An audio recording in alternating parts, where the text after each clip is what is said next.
Құрметті Әділқазылар алқасы және конкурсқа қатысушы оқушылар, сіздерге сәттілік тілеймін. Әр кезде де үздіктің алды болдым. Біліммен білсеңіз өсіп толдым. Бірінші дәрежелі дипломмен ғылыми жобаларда топты жардым.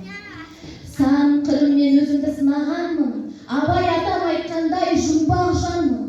Жыл оқушысы конкурсын жеңіп алып, республикаға дәлелдеп те шыға аламын.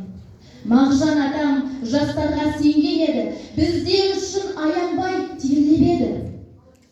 Қазақтың үміт артар төсбелгісі Астанадан алғанымды ел біледі. Аласырмас деп тілеймін армандарым, алып шығар бойыма қонғандарым. Ұлағатты отбасында тәрбие алған Өмірбек қызы Арайлым мен боламын.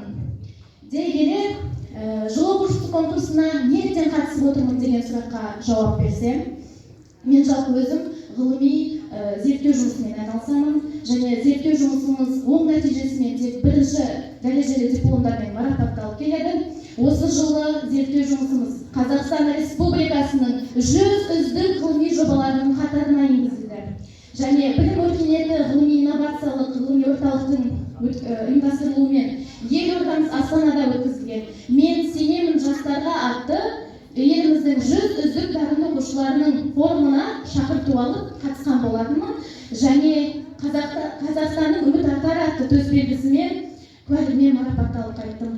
Астанада өзімді қалай жаңа қырыммен, жаңа мүмкіндіктермен жол ашсам, дәл осылай ауданымызда да өзімнің жаңа мүмкіндік жол ашқым келеді. Осылайша жыл оқушысы конкурсына қатысуға бел байлап шешім болып келіп тұрмын.